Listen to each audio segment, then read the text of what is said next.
according to reports, Darvin Ham has moved on from several Lakers assistants, but one name appears to remain on staff, Phil Handy.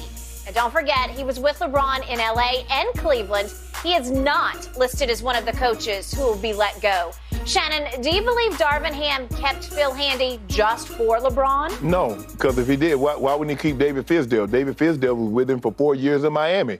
I just think the thing is, Phil is known as one of the better player development coaches around the league. I believe he's going to get an opportunity to be a head coach eventually. He said he was disappointed that he didn't get an opportunity to interview for this job, Skip. Yeah. But I believe he'll get his day. His day is coming. But no, I don't think LeBron had any. And I thought Darvin Ham was getting to pick his own staff. He did. Nope. Phil Handy is LeBron's handy man. He is his personal coach and has always been. So LeBron James still runs the Los Angeles Lakers. So how did, if that's the case, so how did Phil Handy end up in Toronto? You know, when LeBron James said, I got to have him back. No. But so he should have kept him in Cleveland, right? So how did that work? Well, he kept him on this staff, didn't he? So why didn't he keep David Fizdale? Well, he's much closer to Phil Handy. That's his guy. Let you tell it. Huh? Anything. So guess what? Excellent job this morning, guys. And what a treat to have that exclusive clip from LeBron and the shop. That's going to do it for Undisputed. Stick around into year 20 of his NBA career. So obviously, a lot of discussion around the King has been about what does his future look like after basketball. It's a fabulous morning on Undisputed this morning because we have an exclusive clip from the new episode of The Shop. That drops Friday, but here's a sneak peek of LeBron weighing in on his future. Take a listen. Year 20 coming up. Yeah. What do you want to do, by the way? What, when I'm Would done? you go on TV? Would you be on I don't know. I'll be watching that stuff a little bit. Like when Tom Brady signed up for TV, were you like, maybe that's... Yeah, when I seen how much he signed for, right, I did. Damn, they get you do it? Yeah, I would.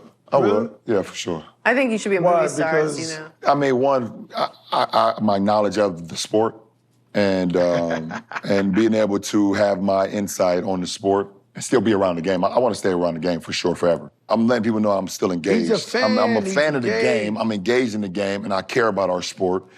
And I know everything about our sport, like literally, like I know everything that goes on with our sport, and I want to continue to help our sport grow. But you think about that now? Yeah, What you're gonna do? Yeah, I think what about else you post-career. want to do? I want to own the team. Buy a team? Yeah, I want to buy a team. There for sure. There you go. Buying a Right. team and then talking is a little tricky. If you own the team and like... Yeah, I would much rather own a team before I talk. I want a team in Vegas. We'd love to hear him talk, though. Shannon, LeBron's your guy. Would he be a better owner or a better commentator? I think he'll be a better owner because LeBron has shown that he's great at being a CEO and delegating authority. Rich Paul, you do what you do. Maverick Carter, you do what you do. Randy Mims, you run the operations, you do what you do. He's hired great people, positioned himself, let them do their job, and you see what it's thrust him into. First active player to reach a billionaire status. And I think that's what you have to do as an owner, Skip. You have to hire good people and let them do their job. That's what Dr. Buzz did for all those years. He let Jerry West, go get Shaq. Go get a Kobe. Draft this guy. Draft that guy. He did a great job of that. And that's what the team builders do. R.C. Buford, Sam Presti. They got hired. They let them do their job, and they've done a great job. And I think the thing is, and that's something that you can't get frustrated because LeBron is used to being on the court. He's able to fix it. Something's not going, guys, you know what? Them points I was counting on you, I'm going to go and get them myself. So instead of scoring maybe 25, 30, Skip, I'm going to go get 40, 45 to make up for it. You can't do that. Just let guys do their job, and I trust that LeBron can do that. And it seems to me he's like hell-bent that there's a team going to come to Vegas, and he wants to be the owner of the team that comes to Vegas. Now, I did hear they're mentioning about Seattle putting another team in Seattle within the next 2 years, Skip. I'm old enough to remember the Supersonics when the Supersonics were very, very good in the late 70s and early 80s, even when they got Gary Payton and Sean Kemp, the Rain Man, along with Detlef Shrimp. So I remember those. Skip, I just don't know if LeBron is going to be comfortable as an analyst saying unpopular things about a player. I just don't know if that's really in his heart. LeBron is a good-natured guy, by nature. So he's not Charles. Charles don't care. You like Charles, you like Charles. If you don't like Charles, remember, he's taking criticism. He and Mike fell apart. He and Mike, they golfed, they did everything together, Skip. And he said, look here, Mike, you're a great basketball player, but you're a terrible GM because you got too many yes men around you. And I don't know if they've ever spoken since. They have not. So with that being said, you're going to have to be critical of people. That a lot of them people, Skip, you probably was on their team. They played with you. Maybe you might have to say something critical about Anthony Davis, a guy that you won a championship with. Are you willing to do that? I don't see that in him. So I think he'll be a much better owner as opposed to being an analyst. And I believe LeBron would be much happier as an analyst than an owner, even though it would be a much greater achievement, obviously, to own, operate, and succeed as an owner in ways that Michael Jeffrey Jordan has not been able to in Charlotte, in which he has owned and operated that franchise for 17 years with 3 playoff appearances, all of them first-round exits. Twice he got swept. Once he took the Heat to 7 games, and that's all he's got to show for what he's done there. Okay. So as great as he was as a player, he is bad as an owner-operator because he is the GM, he is the personnel director, he is the ultimate buck stops here on the draft. Right. And right away, he took Adam Morrison over Brandon Roy, and I questioned it. I was on cold pizza in those days. I said, this is just flat out wrong. That was his first move, and here we went. I think he take Kid Gilchrist over Bradley Beal. He did.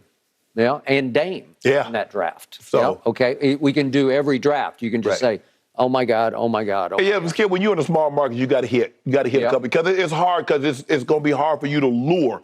Like the Lakers, they can miss, but they can lure LeBron. They can lure Anthony Davis. In some of the bigger markets, Skip, you can lure top free agents. I would like to think he hit on LaMelo. Yeah. LaMelo's got a national TV commercial, which is very good right now, although his father managed to wiggle his way into it, and I don't know how that happened. But LaMelo wasn't good enough early on to lift them into the playoffs. So they're still not even there yet. Well, they need some pieces. Obviously, they're going to need some pieces.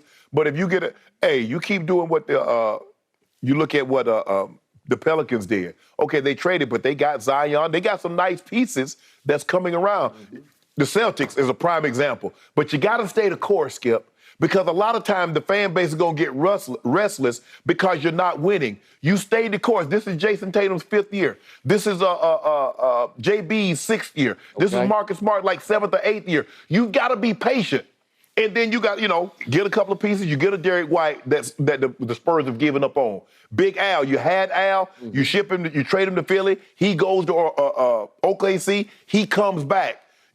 Grant Williams, Robert Williams, Skip, they've done a great job. But are you going to be patient, even when it doesn't pay off in championships early? Because everybody wants that Steve Kerr. Man, you see what Steve Kerr, man, he went in first year. He won the championship. Bruh, that's anomalies. That doesn't happen often. Okay, what have we seen the rise of in draft masters in the NBA? We've seen a Sam Presti, we've seen an R.C. Buford, I'll throw in a David Griffin. Yeah. None of them remotely came close to playing in the NBA, right? So what did they know? They had to study it and learn it as overachievers, where they didn't play. Right. And so they have a better sense because they were all gifted with a sense of being able to see who could play and who couldn't.